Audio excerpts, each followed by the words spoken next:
लगभग 4 साल से चल रहे यूक्रेन युद्ध में पहली बार शांति की किरण नजर आ रही है। अमेरिका की नई योजना पर यूक्रेन ने हामी भर ली है, लेकिन रूस के राष्ट्रपति व्लादिमीर पुतिन ने साफ किया है कि अगर यूक्रेन पीछे न हटा तो हम ताकत से जमीन कब्जा लेंगे।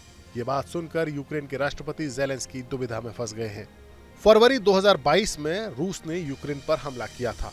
तब रूस का कहना था कि अपने हितों की रक्षा के लिए हमला किया गया है, लेकिन यूक्रेन इसे अपनी आजादी पर हमला मानता है। तकरीबन 4 साल बाद रूस ने इस जंग में यूक्रेन का 20% हिस्सा कब्जे में ले लिया है। यूक्रेन के पूर्वी इलाकों जैसे दोनेत्स्क और लुहांस्क में रूसी सेना धीरे धीरे ही सही लेकिन आगे बढ़ रही है। यूक्रेन की फौज थक चुकी है, सैनिकों की कमी, हथियारों की किल्लत और रूस से लगातार हमले हो रहे हैं। पोक्रोवस्क और जापोरिजिया जैसे शहरों में रूस का दबाव बढ़ रहा है। लेकिन अब अमेरिकी प्रेसिडेंट ट्रंप की कोशिशों से बातचीत तेज हो गई है। ट्रंप ने नवंबर की शुरुआत में एक 28 सूत्री योजना पेश की थी, जिसमें यूक्रेन को डोनेत्स्क इलाका छोड़ना पड़ता, अपनी फौज की संख्या को 6 लाख तक सीमित रखना पड़ता और नाटो में शामिल न होने का वादा करना पड़ता। रूस को सिर्फ यूक्रेन पर हमला न करने का वचन देना था। यूक्रेन और यूरोप ने इसे रूस के हक में बताया और खारिज कर दिया। ट्रंप ने जल्दबाजी में थैंक्सगिविंग यानी 27 नवंबर तक डील की बात कही, लेकिन बाद में पीछे हट गए। फिर 23 नवंबर को जेनेवा में अमेरिका, यूक्रेन और यूरोपीय अधिकारियों की मीटिंग हुई। नतीजा ये निकला कि ट्रंप की 28 सूत्री योजना को छोटा करके 19 सूत्री बना दिया गया। अब नई योजना में बदलाव है।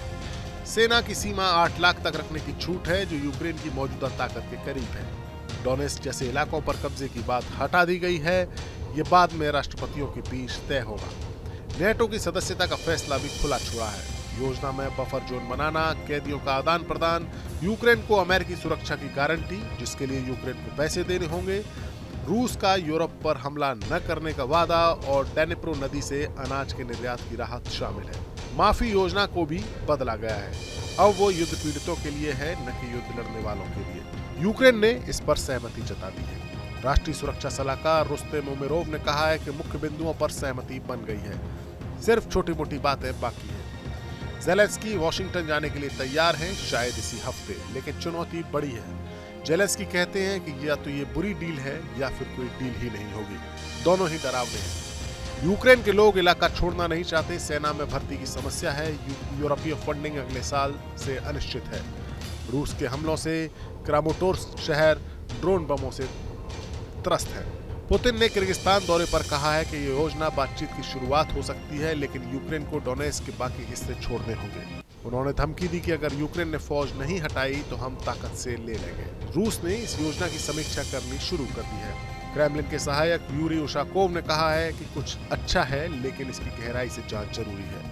रूस के विदेश मंत्री सर्गेई लेवरोव कह रहे हैं, ट्रंप और पुतिन की बैठक सिद्धांतों पर आधारित हो। रूस अब भी 4 इलाकों डोनेत्स्क, लुहांस्क, खेरसोन और जापोरिजिया पर पूरा कब्जा चाहता है, जबकि ज़ेलेंस्की देने को तैयार नहीं है। अब देखना होगा कि ट्रंप आखिरकार कैसे ये डील करवा पाएंगे। Bureau report, news nation.